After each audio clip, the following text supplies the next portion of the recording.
Hello students, NCERT class 12 chapter number 2 उसमें capacitor और electrostatic के ऊपर हमने बातें की थी।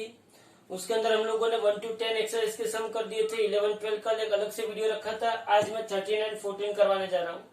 यहाँ पे देखो, तो एक्सरसाइज का जो 13 नंबर का क्वेश्चन है, a cube of side b has a charge q at each of its vertices. मतलब कि मेरे पास एक्सरसाइज का 13 नंबर में क्या कहना चाहता है, मेरे पास एक क्यूब है, समझो आप, ये मेरे पास एक अच्छा सा क्यूब है। ये क्यूब के हर एक वर्टाइसिस पे कितना चार्ज है, क्यू जितना चार्ज है। क्यूब के हर एक वर्टाइसिस पे आपके पास क्यू जितना चार्ज है, बराबर है। तो आपको ऐसा पूछा हुआ है कि क्यूब के सेंटर पे 8 वर्टाइसिस है, तो 8 चार्जेस है। तो क्यूब के सेंटर पे पोटेंशियल मुझे फाइंड आउट करना है। तो क्यूब के सेंटर पे अगर मुझे पोटेंशियल फाइंड आउट करना है, सीधी सी बात है कि ये क्यूब है। क्यूब के कितने वर्टाइसिस है? 8 वर्टाइसिस है। तो हर एक वर्टाइसिस पे मैंने कितने चार्ज रखा? एक चार्ज रखा। तो मेरे पास टोटल कितना चार्ज हुआ? 8 चार्जेस हुए, बराबर है। तो मुझे यहाँ पे क्या चाहिए? Potential at the centre of the cube. अब सुनो, यहाँ पे पोटेंशियल का इक्वेशन क्या है? V इज इक्वल क्या होगा?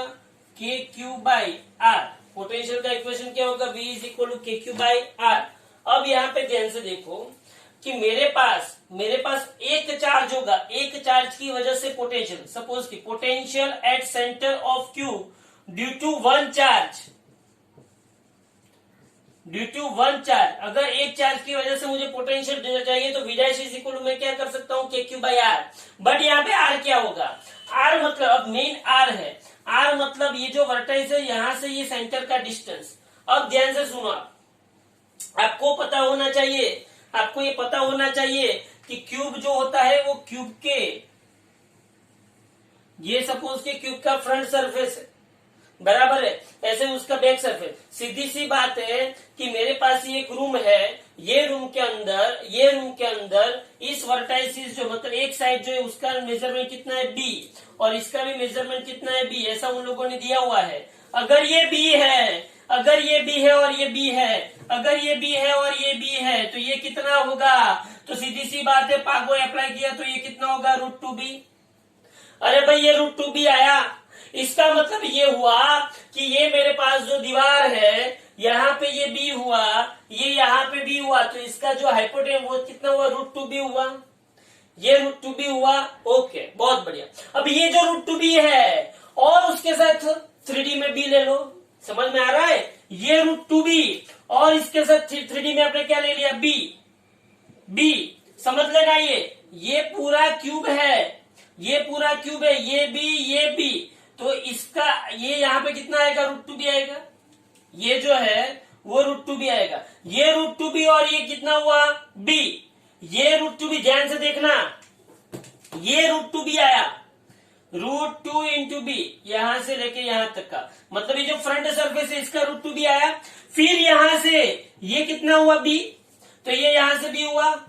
बोलो, इतना मेजरमेंट कितना हो? b। तो मुझे इसका मेजरमेंट ढूंढना है। तो ये पूरा का पूरा कितना होगा? ये √2b और ये b, ये √2b और ये b, तो मुझे ये ढूंढना है।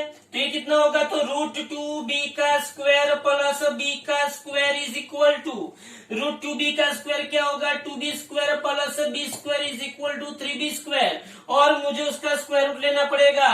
ये पूरा का पूरा स्क्वायर रूट में आएगा ना, ये पूरा का पूरा किस में आएगा? स्क्वायर रूट में। तो ये कितना आया? √3b। कितना है ये? √3b। तो यहां से यहां का डिस्टेंस कितना आया? √3b।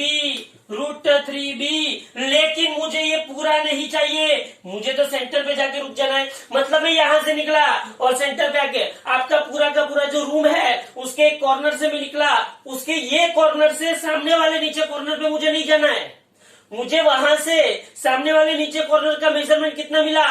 √3b मिला। कितना मिला? √3b। लेकिन मुझे यहां से निकलना है और आधे तक जाना है। मतलब कितना हुआ? सेंटर तक जाना है। तो ये पूरा अगर √3b है तो यहां से सेंटर का क्या होगा? √3b/2। तो आप लिख सकते हो कि here r is equal to √3b/2।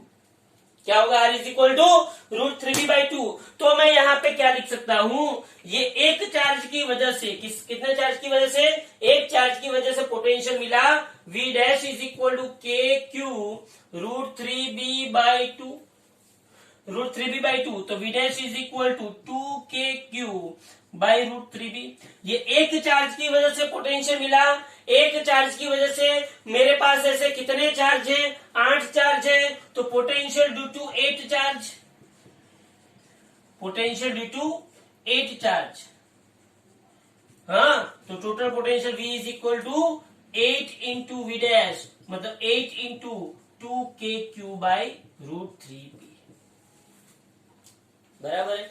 Actually ये सम के अंदर और कुछ नहीं था, सिंपली आपको ये पता होना चाहिए कि अगर मैं क्यूब ले लूं, क्या ले लूं, क्यूब ले लूं, बराबर है। तो आपको ये पता होना चाहिए कि ये बी, तो फर्स्ट जो आगे की सरफेस है उसका हाइपोटेनस क्या आएगा, √2b आएगा, और √2b के साथ ये भी, तो ये यहाँ पे कितना आया, √3b। बस इतना आपको पता होना चाहिए। इन शॉर्ट कोई भी क्यूब ले लो, उस क्यूब के सेंटर पॉइंट पे अगर आपको जाना है तो उसका मेजरमेंट कितना आएगा, √3b/2। बी हो तो बी, ए हो तो ए, लेंथ हो तो लेंथ, एक्स हो तो एक्स, लेकिन √3/2x आएगा, बराबर। तो यहाँ पे मुझे पोटेंशियल मिल गया, ये टोटल पोटेंशियल मुझे मिल गया। दूसरा उसने पूछा इलेक्ट्रिक फील्ड, सीधी सी बात है, पोटेंशियल स्केलर फिजिकल क्वांटिटी है, लेकिन इलेक्ट्रिक फील्ड कौन सी फिजिकल क्वांटिटी है, vector. Electric field is vector physical quantity. फिर से बोल रहा हूं, electric potential is a scalar physical quantity, electric field is a vector physical quantity. And वो जो वेक्टर फिजिकल क्वांटिटी है, इसकी वजह से हर एक चार्ज की वजह से जो इलेक्ट्रिक फील्ड आएगा, वो सब इलेक्ट्रिक फील्ड एक दूसरे को क्या करेंगे, कैंसल आउट करेंगे। कैंसल आउट करेंगे तो टोटल इलेक्ट्रिक फील्ड क्या हो जाएगा, 0 हो जाएगा, बराबर है। तो यहाँ पे खत्म हो जाता है, सिंपल सा मासूम सा सम है, कोई बुराई वाली बात नहीं है। ये एक्सरसाइज का 13 हो गया, बराबर है। अब मैं आपको बताता हूं एक्सरसाइज का 14। एक्सरसाइज का जो 14 है, एक्सरसाइज का जो 14 है, वो शायद, वैसे तो बहुत इजी सम है, लेकिन मैं आपको जो बताता हूँ वो ध्यान से देखना क्या करना है उसमें, बराबर है। एक्सरसाइज का 14 यहाँ पे देखो, मैं उसकी कहानी बताता हूँ आपको क्या है। एक्सरसाइज के 14 में मुझे ऐसा बोला है कि 2 टाइनी स्फीयर्स कैरिंग चार्जेस, मतलब मेरे पास Q1 है 1.5 माइक्रोकूलम और मेरे पास Q2 है 2.5 माइक्रोकूलम, और ये जो दोनों चार्जेस है वो एक दूसरे से कितनी दूरी पे है, 30 सेंटीमीटर की दूरी पे। अरे भाई 30 सेंटीमीटर की दूरी पे है। हाँ, तो determine the potential and electric field due to this charges, sorry, find the potential and electric field at the mid point of the line joining the two charges. मुझे पोटेंशियल चाहिए एंड इलेक्ट्रिक फील्ड चाहिए, मुझे potential चाहिए and electric field चाहिए इस charge की वजह से एंड इस चार्ज की वजह से। कहां पे, तो इन दोनों को जो लाइन ज्वाइन कर रही है उसके मिड पॉइंट पे। फिर से बोल रहा हूं, मुझे पोटेंशियल एंड इलेक्ट्रिक फील्ड, इसका जो ए पार्ट है, कौन सा पार्ट है इसका, ए पार्ट क्या है कि मुझे पोटेंशियल चाहिए और इलेक्ट्रिक फील्ड चाहिए। कहां पे, तो के मुझे इसके मिड पॉइंट पे चाहिए। अच्छा भाई, तो यहाँ पे मिड पॉइंट क्या आ गया, 15 सेंटीमीटर पे, और यहाँ पे मिड पॉइंट क्या आ गया, 15 सेंटीमीटर पे आ गया। अच्छा, तो ये मिड पॉइंट 15 सेंटीमीटर पे आ गया। अब मैं क्या कर सकता हूँ, सीधी सी बात है, अगर मुझे पोटेंशियल चाहिए, क्या चाहिए मुझे, potential at point O, potential at point O मुझे चाहिए। तो total potential V is equal to इस चार्ज की वजह से पोटेंशियल KQ/R1 प्लस उस चार्ज की वजह से पोटेंशियल KQ/R2।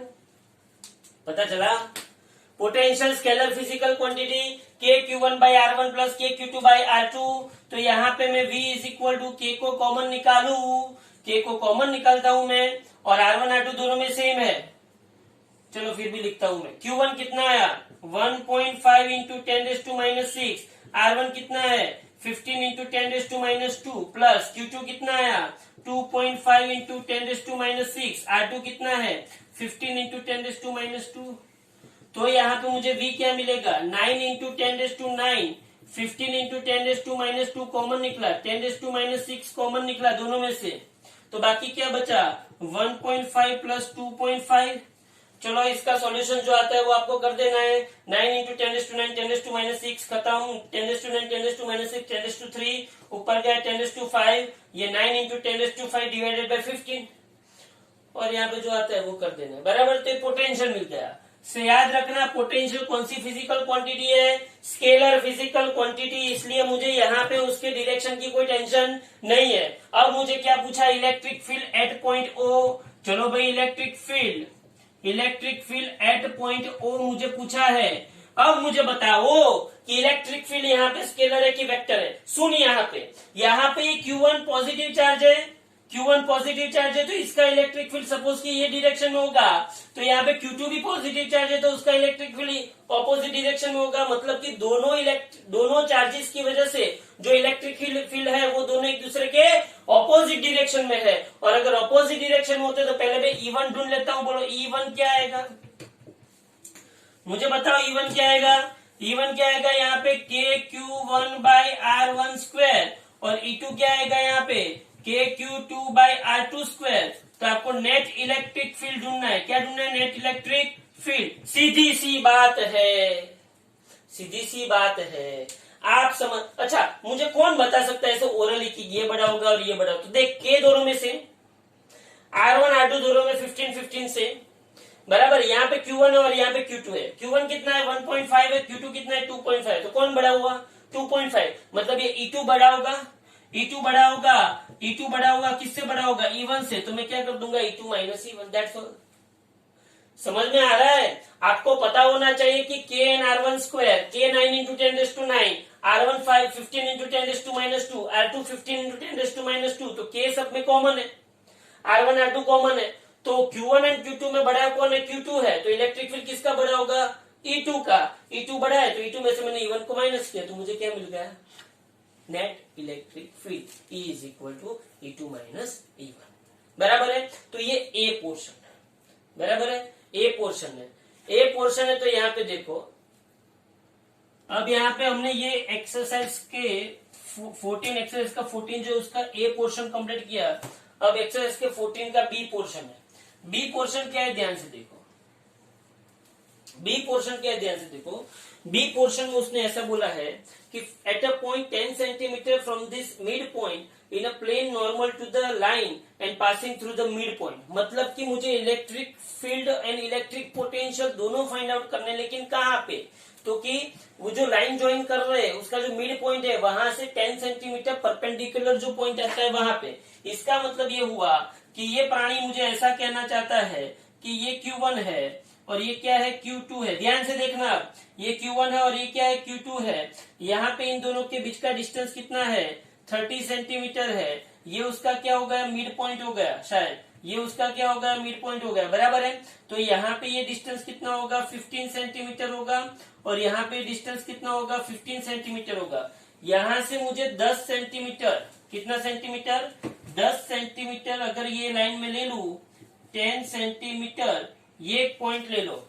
मुझे यहाँ पे इलेक्ट्रिक पोटेंशियल फाइंड आउट करना है और इलेक्ट्रिक फील्ड फाइंड। अब ध्यान से देखना, पहली बात तो ये कि मैं इसको ए नाम दे दूं, इसको बी नाम दे दूं, इसको या तो इसको ओ और इसको बी और इसको मैं क्या नाम दे देता हूँ, पी नाम दे देता हूँ बराबर है। पहली बात तो मुझे ये पता होना चाहिए कि ए से पी का डिस्टेंस कितना है। तो मुझे एपी मुझे कौन बोलेगा, तो यहाँ पे मुझे पता चलेगा कि ए से पी का डिस्टेंस कितना है। तो OA² प्लस OP², तो ए से पी का डिस्टेंस ये 15 का स्क्वायर प्लस 10 का स्क्वायर, तो ये कितना हुआ 225 प्लस 100, तो ये कितना हुआ 325 सेंटीमीटर बराबर है। ओके, तो ये मुझे, तो सिमिलरली ये भी मुझे उतना ही मिलेगा, पीबी भी मुझे इतना मिलेगा। तो ये मुझे R1 मिल गया और ये मुझे कितना मिल गया R2 मिल गया। बोलो समझ में आ रहा है। ये मुझे R1 मिल गया तो R2 भी कितना होगा √325 सेंटीमीटर होगा। क्यों, क्योंकि ये भी 15 है और ये भी 10 है। तो मुझे यहाँ से 10 सेंटीमीटर ऊपर एक पी पॉइंट ले लिया। यहाँ पे मुझे पोटेंशियल ढूंढा, वाह भाई वाह। तो यहाँ पे मुझे पोटेंशियल ढूंढना है, तो पोटेंशियल मैं कैसे ढूंढूंगा, potential V is equal to first charge की वजह से पोटेंशियल प्लस सेकंड चार्ज की वजह से पोटेंशियल। पोटेंशियल कौन सी फिजिकल क्वांटिटी है, स्केलर फिजिकल क्वांटिटी। तो मुझे यहाँ पे और कुछ लेना देना नहीं है, मैं सिंपल सिंपली क्या रख दूंगा, K Q by R one plus K Q two by R two. मेरे पास v is equal to R1 R2 दोनों क्या है सेम, तो मैं k बाई आर कॉमन निकाल दूं तो यहाँ पे क्या हो जाएगा Q1 प्लस Q2। तो मेरे पास v is equal to k कितना है 9 इंटू 10⁻⁹ और r कितना है √325 सेंटीमीटर है ना। हाँ तो ये कितना होगा √325 इंटू 10⁻² सेंटीमीटर और Q1 Q2 आपके पास जो है 1.5 इंटू 10⁻⁶ प्लस 2.5 इंटू 10⁻�6 वो सब आप वैल्यू रखोगे तो आपको क्या मिल जाएगा, पोटेंशियल मिल जाएगा। पोटेंशियल इजी है ढूंढने का, v is equal to KQ1 by R1 plus KQ2 by R2, potential easy है। लेकिन यहाँ पे इलेक्ट्रिक फील्ड थोड़ा सा यहाँ पे इलेक्ट्रिक फील्ड टफ है। कैसे टफ है ध्यान से देखना। अब मुझे Q1 चार्ज की वजह से, ये ध्यान से देख लेना, सबसे बड़ा सम है, Q1 चार्ज की वजह से यहाँ पे इलेक्ट्रिक फील्ड ऐसे आएगा E1, Q2 चार्ज की वजह से यहाँ पे इलेक्ट्रिक फील्ड ऐसे आएगा E2। मान ले कि यहाँ पे एंगल थीटा बनता है। अगर यहाँ पे एंगल थीटा बना तो ये भी थीटा, तो ये भी थीटा, तो ये भी थीटा। बोलो पता चला कि नहीं चला। मान ले कि यहाँ पे एंगल थीटा बना है, तो अगर मुझे थीटा ढूंढना है, समझ ध्यान से, इसका मतलब ये हो कि E1 और E2 के बीच के एंगल कितना है 2 थीटा है। तो अगर मुझे थीटा मिल गया तो मुझे 2 थीटा मिल जाएगा, और अगर मुझे 2 थीटा मिल गया तो मुझे नेट इलेक्ट्रिक फील्ड भी मिल जाएगा। तो यहाँ पे मैं थीटा कैसे ढूंढूं, तो यहाँ पे मैं थीटा कैसे ढूंढ सकता हूँ, सोच मैं क्या कर सकता हूँ। तो मैं शायद कुछ ऐसा काम कर सकूं कि मैं tan थीटा ले लू, मैं tan थीटा ले लू। इसमें अगर मैं इसका tan थीटा लेता हूँ, अगर मैं इसका tan थीटा लेता हूँ तो tan थीटा मतलब अगर मैं इसको थीटा लेता हूँ तो tan theta is equal to this upon this हुआ। तो tan theta is equal to कितना होगा 15/10, तो tan theta is equal to क्या होगा 1.5। अब ये tan थीटा 1.5 है, समझना ध्यान से, tan थीटा कितना है 1.5, कितना है tan थीटा 1.5 बराबर है। तो यहाँ पे मैं क्या कर सकता हूँ, स्टॉप एक मिनट। तो यहाँ पे tan theta is equal to 1.5 है, तो इसके ऊपर से मैं थीटा ढूंढ सकता हूँ। Theta is equal to tan inverse 1.5। इसको आपको लॉग टेबल में से देखना पड़ेगा। Theta is equal to tan inverse 1.5, तो आपको थीटा की कुछ वैल्यू मिलेगी, समझना ध्यान से। अगर मैं इसको लॉग टेबल में देखता हूँ तो मुझे थीटा की फाइनल वैल्यू मिलती है 112.6 डिग्री। मुझे थीटा की फाइनल में वैल्यू जो मिलेगी, ये थीटा मुझे मिल गया बराबर, ये तो मुझे थीटा मिलेगा। अब मुझे क्या करना है, ये थीटा मुझे मिला तो इसके ऊपर से मुझे क्या मिलेगा 2 थीटा मिलेगा, 2 मल्टीप्लाइड बाई व्हाटएवर बराबर है। अब ध्यान से समझना, मुझे क्या चाहिए, नेट इलेक्ट्रिक फील्ड चाहिए। क्या चाहिए मुझे, नेट इलेक्ट्रिक फील्ड बराबर है। तो मुझे अगर नेट इलेक्ट्रिक फील्ड चाहिए तो E इज इक्वल टू क्या होगा, तो E इज इक्वल टू क्या होगा E1 square plus E2 square plus 2E1 E2 cos 2 theta होगा। शायद ये आप लोगों को पता हो कि net electric field E is equal to से, आपको ये भी पता होना चाहिए कि नेट इलेक्ट्रिक फील्ड का अगर आप देखने जाओ तो अपने पास ये इक्वेशन था E is equal to E1 plus E2 था। क्या था, E is equal E1 plus E2। तो अगर मैं इसका मोड करूंगा तो मोड में क्या आएगा, E1 प्लस E2 आएगा। अभी मैं इसका मैग्नीट्यूड लूंगा तो यहाँ पे क्या आएगा, तो यहाँ पे आएगा E1 square plus E2 square plus 2E1 E2 cos 2 theta आएगा। क्या आएगा, cos 2 थीटा। तो आपको पहले तो क्या करना है, ये थीटा की वैल्यू फाइंड आउट करनी है। ये थीटा की वैल्यू फाइंड आउट करके इसको किससे मल्टीप्लाई करना है, 2 से, क्योंकि यहाँ पे ये थीटा मिलेगा, ये यहाँ पे थीटा मिलेगा। लेकिन मुझे क्या चाहिए, 2 थीटा चाहिए, क्योंकि 2 थीटा क्या है, E1 और E2 के बीच का एंगल है। तो इसके ऊपर से मुझे 2 थीटा मिलेगा, और वो 2 थीटा मैं यहाँ पे रखूंगा, और तब जाके मुझे E1 E2 की तब जाके मुझे फाइनल आंसर मिलेगा। लेकिन इसमें भी आपको क्या करना है, इसको इक्वेशन नंबर 1 देना है, और E1 इज इक्वल आपको पहले क्या ढूंढना है, KQ1 बाई R1 स्क्वायर, और E2 इज इक्वल आपको क्या ढूंढना है, KQ2 बाई R2 स्क्वायर। मतलब कि आपके पास K है, Q1 है और R1 R2 भी है, तो KQ1 बाई R1 स्क्वायर और KQ2 बाई R2 स्क्वायर को जो वैल्यू आएगी वो वैल्यू आपको किसमें रखनी है, इस इक्वेशन के अंदर। 2 थीटा यहां से लाना है, तब जाके आपको क्या मिलेगा, नेट इलेक्ट्रिक फील्ड। फिर से बोल रहा हूं, यहाँ पे आपको ये ट्राइंगल लेना है, इस ट्राइंगल के अंदर इसको थीटा लेना है। तो tan theta is equal to opposite upon adjacent आएगा, ऑपोजिट 15 है, एडजेसेंट 10 है, तो tan theta is equal to 15/10, मतलब कि tan theta is equal to AO, और ये क्या आएगा, OP आएगा बराबर है, AO और OP। तो tan theta is equal to 1.5 आएगा, tan theta is equal to 1.5 1.5। अगर मैं आपको लॉग टेबल में देख के बताऊं कि tan थीटा अगर 1.5 होता है, tan थीटा अगर 1.5 होता है तो उसकी वैल्यू आती है 56.3 डिग्री। क्या आती है? 56.3 डिग्री आती है। कितनी आती है? 56.3 डिग्री। अच्छा भाई, तो ये 56.3 डिग्री आया, तो इसको आप यहाँ पे 56.3 डिग्री कर दोगे, 2 मल्टीप्लाइड बाय 56.3 डिग्री करोगे तो आपको 2 थीटा कितना मिलेगा? 112.6 डिग्री मिलेगा। कितना मिलेगा आपको? 112.6 डिग्री। तो आपको यहाँ पे कितना रखना है? 112.6 डिग्री कॉस 2 थीटा, मतलब कॉस 112.6 डिग्री, और उसका आपको वापस से लॉग टेबल में वैल्यूज ढूंढना है। बराबर है? वो वैल्यू ढूंढना मैंने 11th में भी पढ़ाया था, लेकिन बाद में हम जब फेस टू फेस मिलेंगे तब मैं आपको वो वैल्यूज अच्छी तरह से लॉग टेबल में पढ़ना बताऊंगा, या तो उसका एक वीडियो अलग से रख दूंगा कि कैसे उसकी वैल्यू फाइंड आउट करते हैं। Thank you very much.